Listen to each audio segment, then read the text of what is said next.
Hello. Okay, so I'm Steve Furber. I'm introducing sort of one of the novel computing paradigms. This is neuromorphic computing, which the word means computing that's in some sense inspired by what we understand about how the brain works, or what we see in the brain. Of course, one of the huge gaps in science is we still fundamentally do not know the principles of operation of the brain, and so one can only go so far in this direction. Now, interest in the brain is long-standing. Here's an example from a couple of centuries ago. This is Ada Lovelace, and people will know of Ada as Charles Babbage's assistant. She's viewed by many as the first person to think about computer programming in the algorithmic sense, but she also wrote copious notes, and among those notes are her thoughts on the brain, where she says she has her hopes of getting cerebral phenomena such that I can put them into mathematical equations. I hope to bequeath to the generations a calculus of the nervous system. Now, this was high ambition 200 years ago. Even today, if I wrote that in a research proposal, it would get thrown out for being ridiculously overambitious, and Ada never got to deliver on this agenda. But you can see the interest there in understanding the principles of operation of the brain. If we come a little bit closer to today, we're in the Turing Gateway. So that's the picture at the top left here. This says it's a pointer. Oh yes. This is a house about 1.5 miles from where I live in Manchester, quite a long way from here, quite near Manchester Airport, about 10 miles south of the city centre, and this rather non-particularly distinct semi-detached house has a blue plaque saying this is where Turing lived and died while he was working at the university in Manchester. And while he was in Manchester, Turing wrote this seminal paper on computing machinery and intelligence. This was written in 1950. This was 2 years after the first computer ran the world's first computer program in Manchester, implementing Turing's big idea of the universal computing machine from the 1930s. 2 years into the history of the modern computer, Turing was already beginning to think about how far this technology might go. And this paper begins with the words, "I propose to consider the question, can machines think?" And he then goes on to develop this idea, say it's not a very well posed research question. He turns it round into what he called the imitation game, and that we simply know as the Turing test for artificial intelligence. Now, in this paper, Turing makes some predictions about what a computer will need to pass his test, and he reckons, compared with the Manchester baby machine, all it would need is more memory. The baby machine had 128 bytes of memory. To young audiences, I have to really stress this is not megabytes or gigabytes, it's bytes. You're all old enough to sort of know what I mean. Turing reckoned that by the end of the 20th century, machines might have a gigabyte of memory. That was a remarkably accurate prediction if you think about it. And with a gigabyte of memory and the performance of the Manchester machine, they should pass his test. That's what he reckoned in this paper. Now, of course, at the turn of the century, machines did have a gigabyte of memory. They were also about 1 million times more powerful than the Manchester baby, but they wouldn't pass his test. And even today, no machine has convincingly passed Turing's test. And my personal view on this is that the reason that Turing's test has proved much harder than Turing and many people since thought is because we don't really understand natural intelligence, so we don't know what it is we're trying to emulate in our machines when we talk about artificial intelligence. Now, there's been lots of excitement recently about so-called developments in artificial intelligence, which I'm going to say a little bit more about, but my view is that what Turing meant by artificial intelligence, which was human-like capabilities, I can't see any evidence of progress since Turing's day. Okay, so everybody talks about AI, but it's not what Turing meant. It's much more specialized. So, what do people talk about these days when they talk about AI? They talk about deep neural networks, convolutional nets. Here's a sort of rather generic schema of a convolutional net. The basic idea here is you put an image at the left-hand side, typically of a cat, I understand. you run it through about 100 layers of neural network with about 1 billion parameters, and at the right hand side there's a classification layer which comes out and says it's a cat, or if it doesn't say it's a cat, it says it's a dog, and then you feed this error back and you go and tweak all those billion parameters until it starts saying a cat, and then after you've shown it and corrected it on about 10 million pictures of cats, it gets fairly good at recognizing cats. Okay, that's the state of the art, slightly cynically. My observation here is that if you show my 2-year-old grandson one cat, he will recognize cats for the rest of his life reliably. Okay, so he will work a lot better than the best of these industrial networks at this job. Now, it's not particularly fair comparison, I know, because the Google net that first addressed this issue basically had its brain scrambled, randomized before it started, and then 10 million cats later it was fairly sorted out on cats. Whereas my 2-year-old grandson has had 2 years building a model of the world in his neural net into which cats fit rather nicely. So in some sense his neural net is much better prepared for the concept of cat than was the Google one. But anyway, there are still big differences in just how much brute force, how much compute power, and how much energy you have to pour into these networks before they begin to perform compared with biological systems. And so there's a lot of interest in trying to understand those differences. These networks typically have dense connectivity. They use slightly old-fashioned neurons, the 1980s continuous neurons.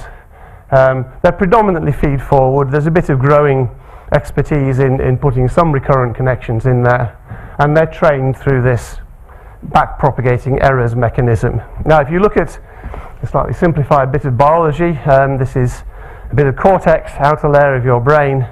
What you see is something that actually looks quite different, because the connectivity is anything but feed-forward from the input through stages to the output. Wherever there's a connection from A to B in the brain, there's a connection from B back to A. Information is flowing in all directions at the same time, and the network is much more complex in its topology. The trouble is we've no idea how it works. Okay, so taking this and building an engineered system from it is currently beyond our abilities. Biology also doesn't use 1980s neurons. It uses third generation spiking neural networks, so all the information flowing in your head is communicated in streams of pure impulses, pings. Each neuron goes ping every so often when it gets interested in something. And that actually means that the back propagation algorithm that's used for training artificial nets is inapplicable because the non-linearities in the spiking process defeat it. And the other thing is that biological systems are always sparsely connected. So whenever a bunch of neurons here projects to a bunch of neurons there, each individual neuron here never connects to more than about 10% of what it finds there. So connectivity is low. And that makes a fundamental difference. Now, while you're running with industrial nets, then this is your computer of choice. It's a GPU. It was designed to do something completely different. But it turns out it's quite good at handling dense matrix operations. But this depends on the dense connectivity of these artificial nets. And my expectation is, as we learn to use sparse networks, these things will become useless, and we'll have to turn to a different technology. This particular box burns kilowatts. We're learning how to operate these things with lower precision, but it's still, in energy terms, an extravagant way of computing networks when you compare it with, for example, the much more complex network inside your head, which runs quite nicely off 20 watts. If you want to go biological, then the current state of the art is to go from kilowatts to megawatts, buy yourself a nice IBM supercomputer or some equivalent, and now you can do very detailed biological modeling, you can communicate with spikes, but your power has gone up to megawatts. And the thing you can't do is run at the same speed as the biology. So these machines are very powerful computers, but their communication cannot cope with the connectivity of biologically realistic networks. Or, if you're prepared to do a little bit of simplification of the neural models, then there's a growing field of neuromorphic technology where by various tricks of sort of localizing memory and computation, we can get the megawatts down to milliwatts. So we're talking vast ranges of power consumption that are observable in these systems. This particular one here is IBM's offering, the IBM True North chip, which is in the sort of tens of milliwatts arena. So there's a lot of things going on in this space. And there's quite a lot of excitement that this stuff is going to become meaningful at some point. It's not entirely clear where.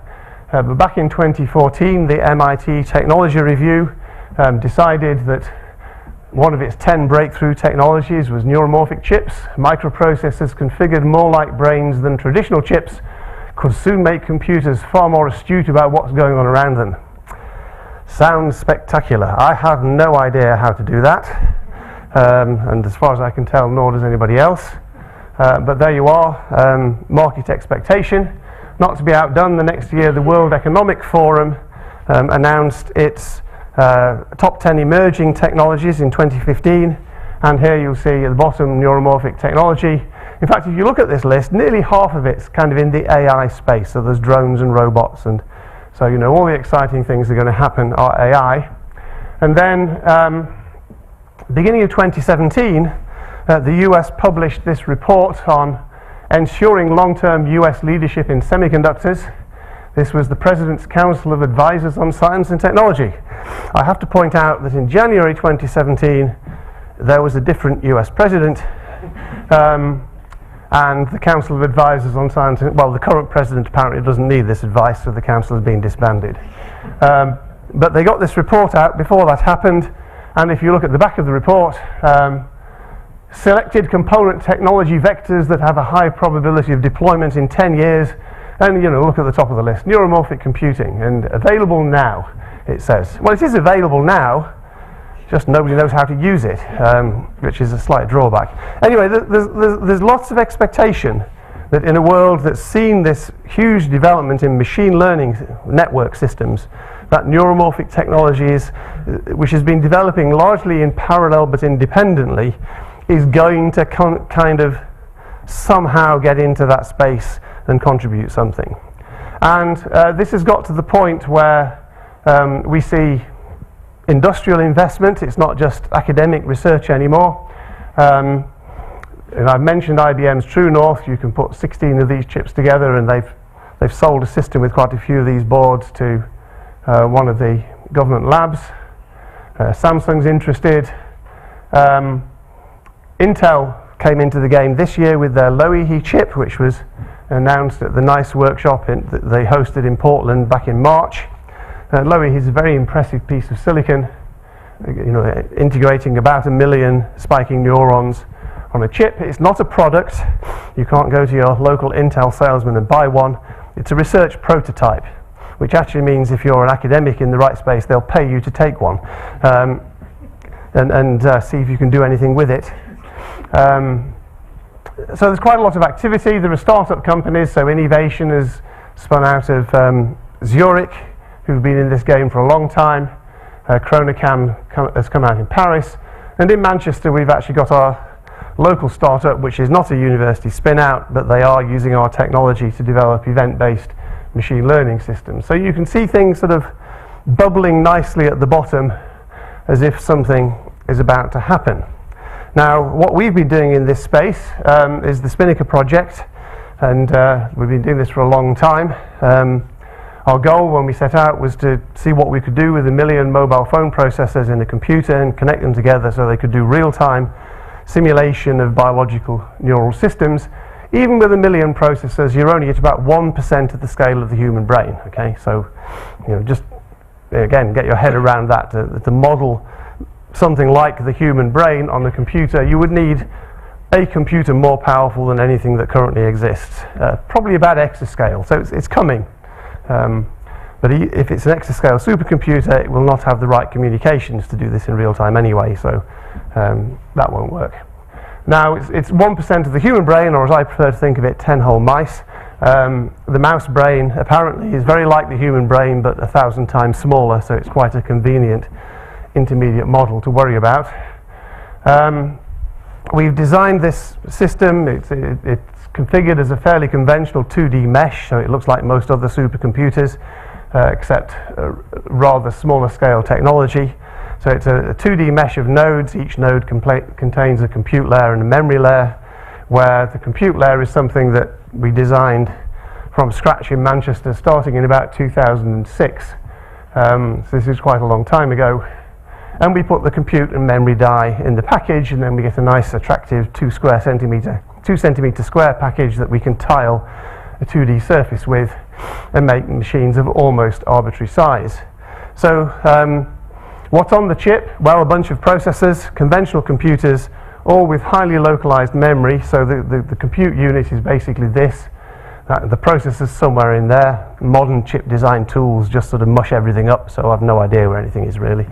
And the frequently used code and data live right next to it.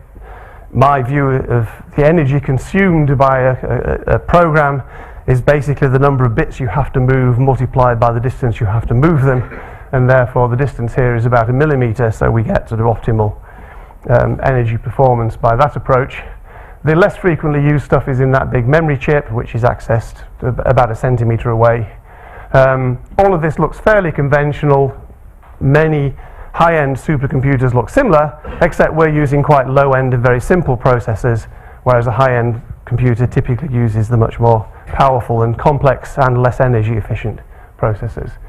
But the unique feature about Spinnaker is the way we connect these processors together, and that's because the kind of traffic you need to carry to do real-time biological simulation is quite different from the kind of traffic that most data center and high-end computers are designed to carry.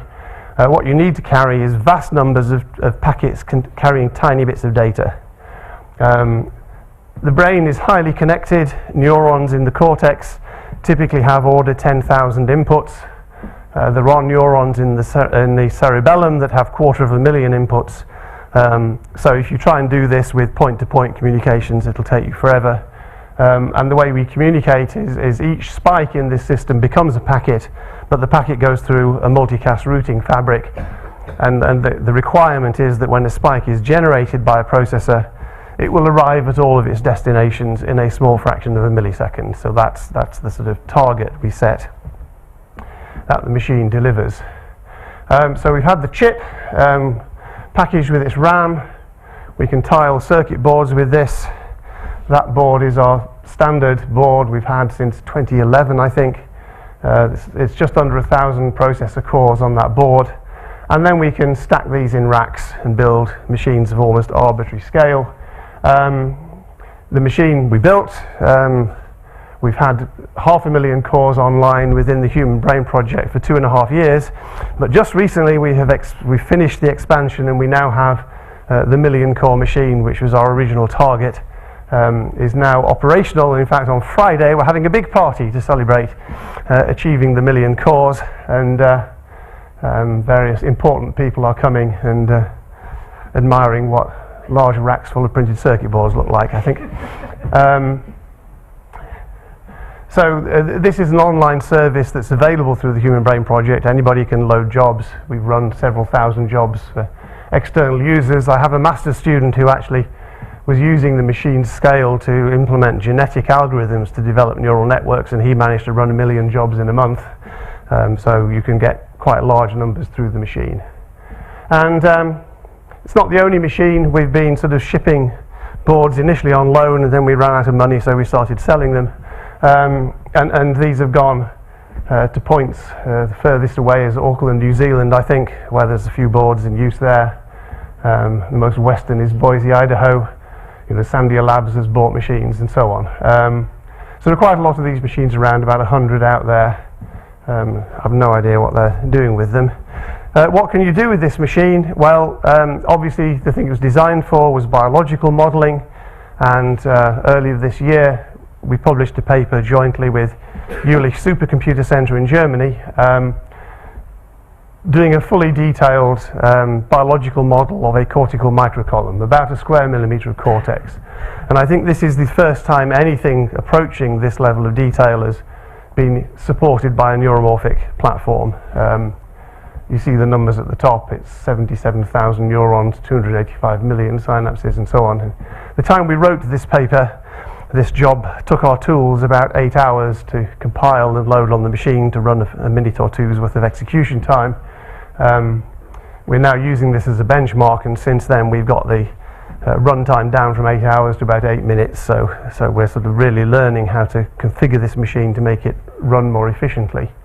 So that's biological modeling, and we're going to scale up this cortical model with Jülich over the next period to begin modeling significant areas of cortex with input from TU Graz in the Human Brain Project. They have some fairly well-developed theories about cortical function. So we're going to bring not only the biological modeling but also the functional understanding into this. And, you know, just possibly out of this, we will begin to see what the cortex is doing as a computing device. That's a major objective on the biological front. You can do standard computation on it. So one of my students built a fairly general purpose CSP solver. This solves the hardest class of Sudoku problems in about 10 seconds, which is a lot faster than I can do it. I'm not sure I can do it at all, actually, but then my brain doesn't have the rules of Sudoku hardwired into it, so perhaps that's my excuse. And this also covers things like map coloring and icing spin problems and so on. And in fact, at last year's Human Brain Project Summit in Glasgow, the keynote speaker was the chief executive of D-Wave, who sell the only thing called a quantum computer that you can go out and buy at the moment. And D-Wave is a quantum annealing machine, and the CEO announced the class of problems it was good at solving, and it's almost exactly the same class as you can solve with stochastic spiking networks, which is not surprising because, again, it's basically an annealing algorithm. You know, you start off with a network with lots of noise in it, and then gradually the noise goes down and the network settles into the solution state most of the time. What I point out is that Spinnaker is a lot cheaper than D-Wave. It's also quite a lot slower. So, but there are interesting parallels. And very recently, some of our collaborators have started using this kind of compute memory approach to implement more conventional artificial neural nets. And they've implemented one of the standard benchmark nets. And what they're achieving here is reasonably representative accuracy on the standard MNIST database with a network which has 0.6% connectivity. So fewer than 1 in 100 of the connections that are in the sort of standard network are actually present here, and yet the network still performs very well. And this runs with about 1% of the compute power that's required to run the full network on the standard system. So we're beginning to sort of turn the neuromorphic technology towards improving the efficiency of standard artificial networks as well as the biological systems. Now, I've said we started designing Spinnaker in 2005-06. Within the Human Brain Project, we're developing a second generation system, and Spinnaker 1's on very old CMOS technology. It was even old when we chose it in about 2005. Using a more aggressive technology, we can up the number of processors on the chip from 18 to 160, and we can basically increase all the relevant factors by about 10x. And we're developing this in collaboration with our Human Brain Project partners at TU Dresden, who are extremely good at silicon back-end design. The basic unit of computation here is what's called a quad processing element, four little compute engines tightly coupled together. Still using ARM processors, but more up-to-date ones. And this has been developed through to silicon layout and is going to fab. And the kind of things we've learned from Spinnaker 1 are going into the design of this as lessons to make it more efficient. So in particular, we've got a strong emphasis on power management. We use the standard CMOS technique of adjusting the voltage and frequency dynamically, and it turns out we can do this at the granularity of the individual time step, which we run with millisecond or 0.1 millisecond time steps, and we can step the voltage and frequency up and down in each of those time steps to optimize each processor's configuration to its workload. And that gives quite a significant improvement in energy efficiency. Neural models spend a lot of time computing exponentials, which are relatively inefficient on the current machine, so we're putting in accelerators to do that. And most crucial is source of high quality random numbers. You can produce random numbers in software, but producing high quality random numbers is quite expensive in software, whereas it's very cheap in hardware. So each processing element is going to have high quality pseudo-random number sources and true random sources available to it for feeding into these stochastic networks. Nearly all the neural models that you see the neuroscientists building have noise sources built into them. Noise is ubiquitous in these networks, and so being able to generate efficiently in the model will be a big help. And the test chip, which has come out of fab but is still being assembled for early testing, is a small part of Spinnaker 2 with 2 of these quad processing elements on it. And implementing the various components, we reckon we can deliver something like 5 teraops per second on standard arithmetic operations. This is what's required to get conventional machine learning into mobile platforms, is to be able to deliver more than 1 teraop per second per watt, and the current numbers are coming out at about 5 times that. So relative to Spinnaker 1, we can get 15 times the performance, another factor 2 from hardware accelerators, and about 30 times better efficiency. So this is all at the low level. So with that, I'll wrap up. Spinnaker's been 20 years in conception. I can trace its origins back to a small EPSRC Roper grant I got in 1998. Who remembers Roper? Realizing Our Potential Awards. We've been building it for more than 10 years, but it's been up and running now for a few years, and we finally hit our million core machine target. Industrial AI has been developing over the last 10 years, very much in parallel, in associated but slightly different directions, and there's a strong expectation that there'll be some crossover. And there's already been crossover from artificial neural nets into spiking nets. We can do most of the artificial nets now in spiking forms. We know how to convert them. What we're less good at is understanding the fundamentals of the biological systems and how we can move that knowledge back across towards applications of commercial significance. The graphic on the right here shows the range of energies involved. Errol mentioned the energy dissipated in a synapse. Often we resolve this to the energy required to pass one spike through one synapse, okay, and that's the energy per synaptic connection. The winner at the bottom is biology, which uses about 10 to the minus 14 joules, 10 femtojoules to pass a spike through a synapse. The loser at the top are Henry Markram supercomputers, which use about 1 joule. So we have a scale of 14 orders of magnitude from the top to the bottom. If you run simpler point neural models on supercomputers, you can get to about 10 to the minus 4. Spinnaker runs about 10 to the minus 8. Spinnaker 2 will be about 10 to the minus 9. The platforms such as the brain scales developed at Heidelberg and the IBM True North and Intel Loihi are about 10 to the minus 10. And what you get here is a trade-off. So in Spinnaker, neural models, learning rules are software and therefore very adaptable. If you commit more of those to hardware, then of course you get an order of magnitude improvement in efficiency because software incurs about an order of magnitude overhead, but you lose the flexibility. So my view is that Spinnaker is an ideal research platform to work out what you want in this space. When you know what you want, you can almost certainly then go and re-implement it more efficiently. But until you know what you want, then the flexibility is a significant advantage. So Spinnaker's already there, it's available, anybody can use it, and Spinnaker 2 will follow and be 10 times better in about 3 years' time. Thank you very much.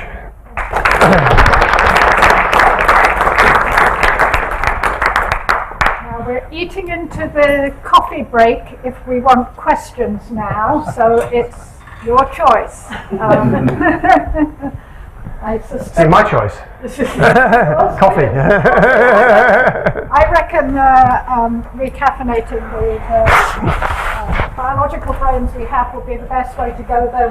We're small enough, there's plenty of time for questions. Does anyone have a crucial question though before we go out?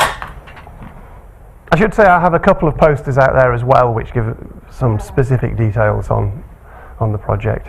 I recognise pure genius when I hear it. There's nothing more to be said. Fantastic. He was my collaborator in the first project, right? So he's right, let's applause again for Steve for excellent